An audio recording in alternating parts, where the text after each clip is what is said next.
to Kansas, gateway to Oz. Under the rainbow, this is where it was.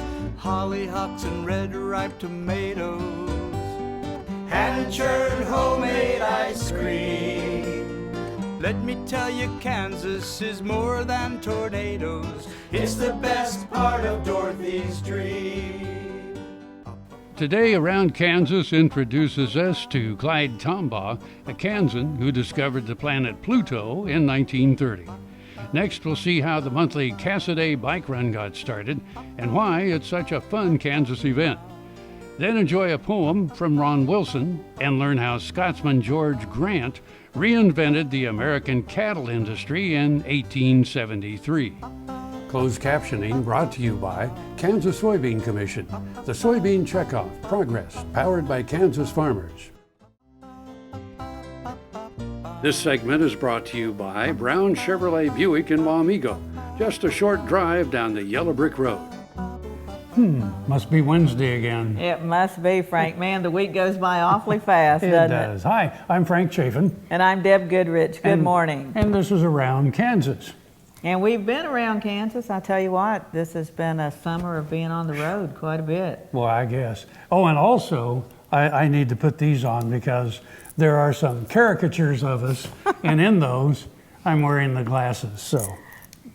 I got to thank my good friend Patty King, who is an incredibly talented singer. And one day she was just sending messages on Facebook, and she had started doing these cartoons of me and then me and Frank, and they're just awesome. And it's like she's illustrating the life I really want to have, Frank. Yeah. Well, So if you check out our Facebook page, you'll see those great fun cartoons from Patty King. yeah. So, what have you been up to? I meet myself coming and going. Honestly, there's just so much happening. And, you know, Heather and I have been out in western Kansas quite a bit, of course. I spoke out there a couple of times and just love going back. And, you know, the 60th anniversary of Gunsmoke is coming up in Dodge City this fall. And there's so many things going on. I think this weekend I'll be down at Council Grove for the Michael Martin Murphey concert. No, it was really neat when we were in Oberlin. And then when I was down at Sharon Springs, they were talking about the county fair. So everybody all over the state is gearing up for their county fairs. Oh, yeah. And it's such a fun time. And you've got all the 4-H kids doing stuff and people getting their exhibits together. I have to brag, when I was in North Carolina and Virginia, I have a lot of blue ribbons and a few red ones and maybe a purple one or two from when I would enter flower arrangements in the fair. Yes, and I might just do it again. You know Okay. what? Yeah, fairs are a tradition in Kansas. Aren't and they? If nothing else, just drive around and go to all of them. I mean, Oh, yeah, you find a lot of food and a lot of fun and a lot of music Sure. as well. And so it's just another thing that makes Kansas a great state. it does. And we have so much fun looking at all the images that people are already posting. I shared a couple on Facebook that people had made of merry-go-rounds and just different things. So share your pictures with us on Facebook of all the fair activities and whatever else you're doing. We love seeing what you're doing around Kansas. Yeah, we'll be back.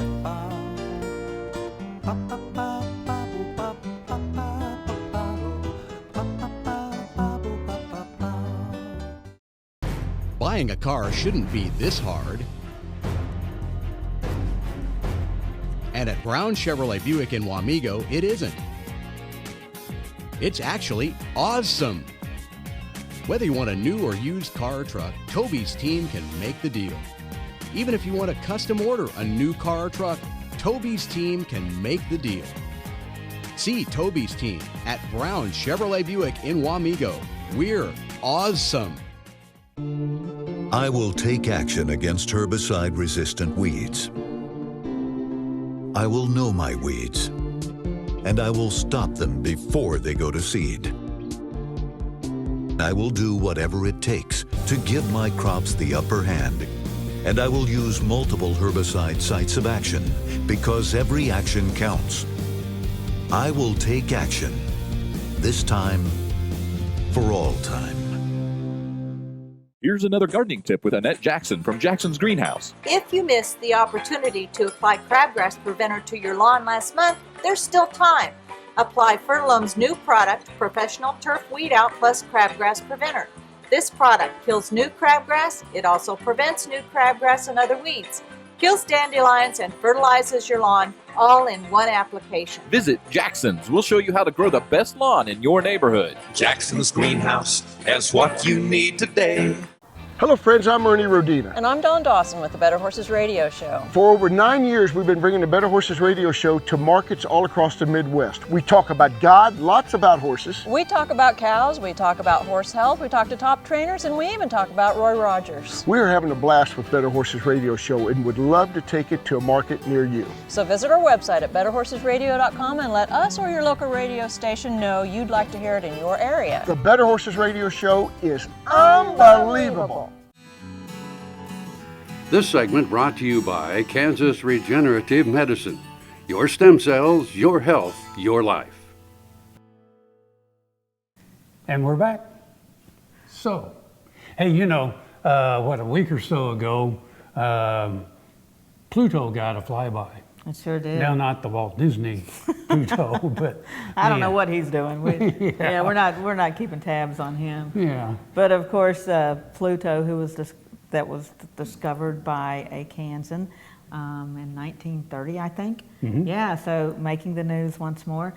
Frank, do you know who the vice president was when Clyde Tombaugh discovered Pluto? In 1930? Mm-hmm. It was another Kansan. Ooh, let's see. Oh, well, yeah, that would be Curtis. It would, Charles Curtis. So isn't that cool? We had two really prominent Kansans in the news in 1930. So let's find out about the guy that discovered Pluto, which is now, again, officially a planet. 9.5 years after it left the Earth, NASA's New Horizons spaceship reached Pluto, or got close anyways. As it neared the newly designated dwarf planet this July, scientists realized that it was bigger than had been thought. Maybe they will be forced to rethink its demotion.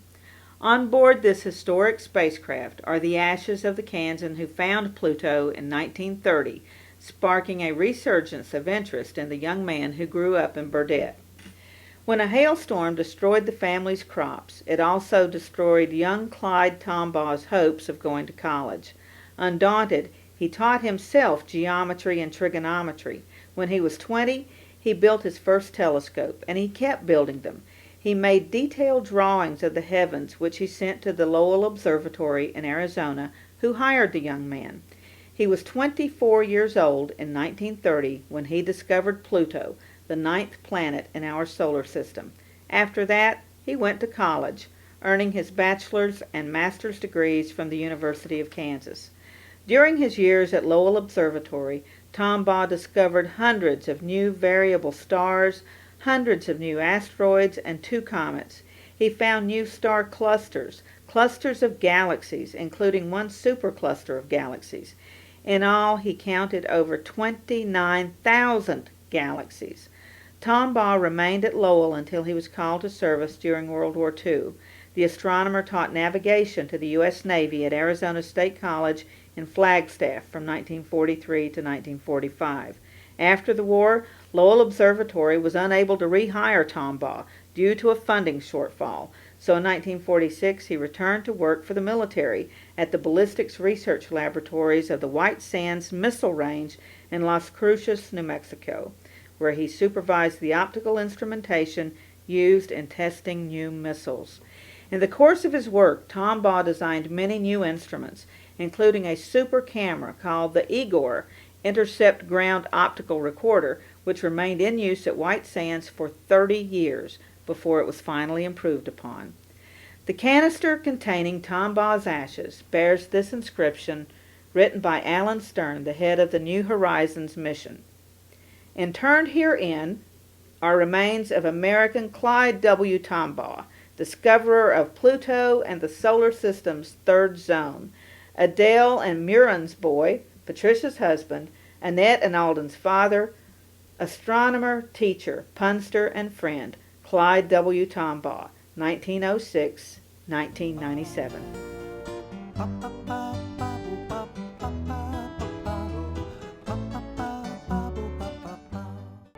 I'm Dr. Frank Lyons, a physician here at Kansas Regenerative Medicine Center. As one of the only standalone stem cell centers in the U.S., we use your stem cells as therapy for arthritis and some autoimmune diseases. I'm Dr. Andrew Poe, here at Kansas Regenerative Medicine Center. Utilizing the latest technology under strict protocols, we're able to harvest your stem cells from your own fat to treat a variety of medical conditions. The best part about it is, it's a same-day surgical procedure and requires no general anesthesia.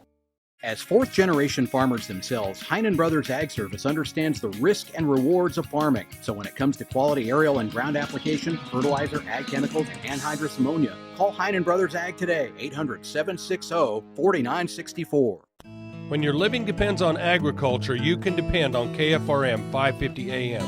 If you're in the southwest three-fourths of Kansas or the northern half of Oklahoma, catch us at 550 AM on the radio dial. But if that isn't you, listen on your cell phone at TuneIn Radio or on your computer at KFRM.com. We promise to keep you informed, entertained, and company as you go through your day. KFRM 550 AM, the voice of the plains. We would like to join your management team. Around Kansas, brought to you by Santa Fe Trail Meats in Overbrook, or visit us online at sftmeats.com. We have too much fun on this show. We do. Our cartoons don't even do us justice, do they? Yeah. So. Have you recovered from your big bike ride, Frank? Well, kinda. That was a long ride. I haven't been down to Cassaday in some time. And Cassaday, of course, is first Sunday, every Sunday between April and October. So it's about a 200-mile round trip, but I'm not going to get ahead of the story. The only problem is I had a riding buddy that this was the first he'd been on the road in probably 20 years. So by the time we got there, most of the vendors and the motorcycles were like gone. So anyway, the visuals you're going to see on this came from somewhere else. You know, the Cassaday, the first time that I was ever there, this was not long after I moved to Kansas, so 20-some years ago. And I had to go visit one of the Butler County schools. So I got off the highway there at Cassaday and stopped and got a hamburger and, you know, something to drink. And then I just started driving. And I did not see a car for, I don't know, 30, 40, 50 miles. And that was before everybody had a cell phone, and like it would matter anyway. So I'm looking at all the ranch signs, you know, I couldn't see a ranch house anywhere in sight. I couldn't, and I'm like, you could die here. You could just, if you broke down on the side of the road, where would you go? I mean, it was just, but gosh, it's beautiful country. It is. It was a harvest moon that night. When I was driving back, it was a harvest moon in the Flint Hills. I thought, gosh, it's incredible. Yeah. It's so pretty. It's really kind of a crossroads, and that's kind of what got it started. So let's take a look. Sunday, July 5th turned out to be a sunny, warm summer day.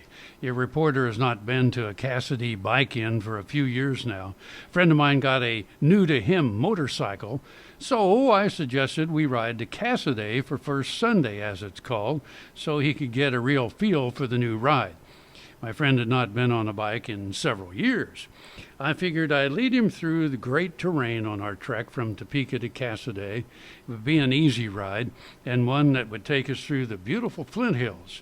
There'd be plenty of opportunity to stop, and roadway with hills and turns that are a lot of fun. The route was K4 through Dover and Eskridge to 177 south to Council Grove. We got started a bit late, so we missed breakfast at Hayes House in Council Grove, but a great brisket lunch, and it was the first day for the most delicious fresh peach pie on planet Earth. We had some. Now, south on K177, we met several motorcycle groups headed north. They had been in Cassaday and were heading elsewhere. Mac, my riding buddy, was getting used to his Honda Shadow.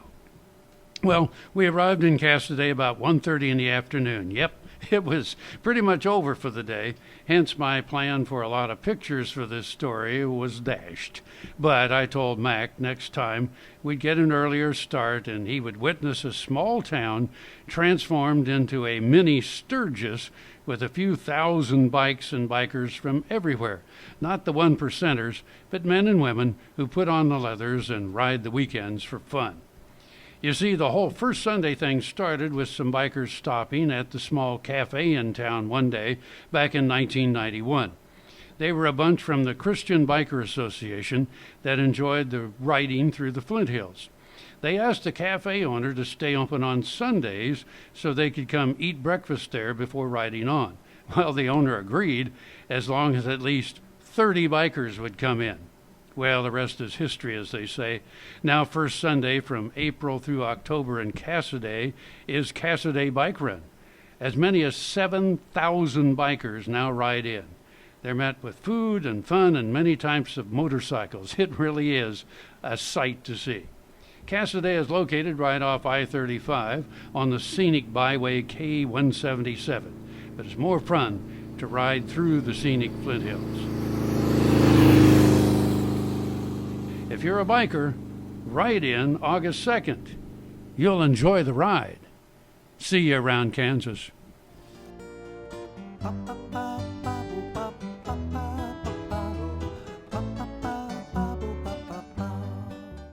Soil is the life of a farm, and for 25 years, SureCrop Liquid Crop Nutrition has helped growers produce abundant quality crops while preserving and improving the soils they steward. SureCrop offers complete soil and plant analysis with cropping recommendations, delivery direct to your on-farm storage, and quality crop nutrition custom blended for your field. Choose SureCrop for the assurance of excellence for your soil. Call today or visit their website for more information. Kansas Farm Bureau, the voice of agriculture, represents grassroots agriculture. The state's largest and most powerful farm organization stands up for its members through leadership development, agriculture education, legal defense, environmental advocacy, farm safety, and risk management. Members also enjoy money-saving benefits. To join our organization today or to learn more, go to www.kfb.org or find us on Facebook and Twitter. This segment is brought to you by the Kansas Soybean Commission, the Soybean Checkoff, progress powered by Kansas farmers. Sometimes there will be a person that they describe as a political maverick, someone who's independent and goes his own way. This poem is based on the true story of where the term maverick came from. Way down in South Texas, more than 100 years ago, there was a feller practicing law in San Antonio. He got title to a cow herd in payment of a debt somehow, which was a problem because he knew nothing about raising a cow. So he hired some local fellers to look after this herd, but they were pretty lazy, according to the word. They didn't keep the herd together, and many went astray, and they failed to brand the calves that were born along their way. It was a losing proposition, as that lawyer could tell, so he gave up on that herd and decided to sell. He sold the herd on terms they called range delivery, which meant the buyer had to catch those cattle running free. So the buyer went out and began to look around, claiming title to every unclaimed or orphaned calf that was found. What makes this story part of an interesting trick is that the name of the lawyer was Samuel Maverick.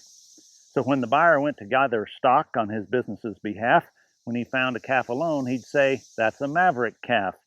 The term was used so much that Maverick became a word meaning anyone who is not part of the mainstream of a herd.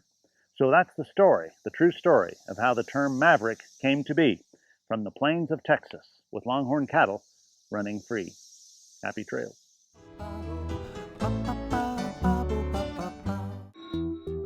We started farming in 1970. It was harder work then than it is now, a lot more physical work and the wear and tear on my knees and my body. Now here I'm 70 years old. Well, I started having knee pain here 4 or 5 years ago, and so I was looking for a stem cell clinic, and lo and behold, my good friend John Farley and Ken Wood, who'd been customers and friends for a number of years, opened their clinic, and in about 2 months my heel was a lot better, and then at the end of 3 months and then going on 4, why my knee started making significant improvement, and it's sure been a blessing, because before I had the stem cells, well, I'd be driving a tractor, and if I sat in a tractor for 2 or 3 hours, when I got out, I'd have to stop and get the kinks out of my knee and shake it, and today that's not a problem.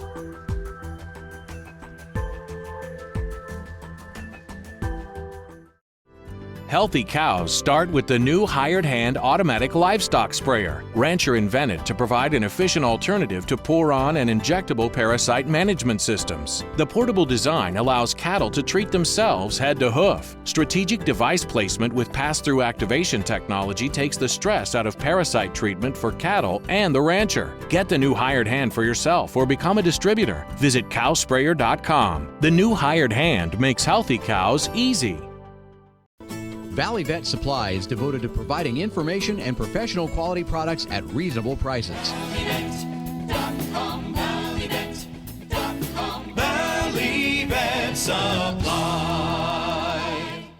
Watch Ag AM in Kansas online at agaminkansas.com. Around Kansas, brought to you by Kansas Farm Bureau, the voice of agriculture. Go to kfb.org or find us on Facebook and Twitter. And we're back. So Frank, what's your favorite kind of steak? Oh, anything that kind of moves. No, of course, filet. But Yeah, I really like fillets too. So- What about a breed? Does it matter to you what kind of animal it was before it died? No. Well, when I was growing up, we raised Angus. So okay. that was the taste that I grew up with. And we had a small herd compared to most of the folks in Kansas. I think most we ever had was maybe 60 head of cattle or something. But for southwestern Virginia, that's a pretty decent size because, you know, the cows, they used to joke that they had the 2 legs shorter than the others. I was just going to say that. Yeah. On the hill. Exactly, so that they could stand on the hillsides. And one of these days, I'll tell you all the story about Merkel, our wandering bull that we finally had to put in the freezer to take care of, you know. But if it hadn't been for a man that settled in Kansas, we wouldn't have had those Angus cattle. Really? That's exactly right. I think we're going to find out. I think we will. St. George's Cemetery is off the beaten path. In fact, the directions tell you to get off I-70 at exit 168 and, quote, drive south several miles until the road ends. The location makes it all the more surprising to find the massive limestone pyramid marking the grave of a Scotsman. The not-so-subtle hint to his significance is the statue of a black Angus bull on top of the monument. The man whose remains lie here reinvented the American cattle industry and forever altered the standards of quality beef. Scotsman George Grant dreamed of an English colony in Kansas.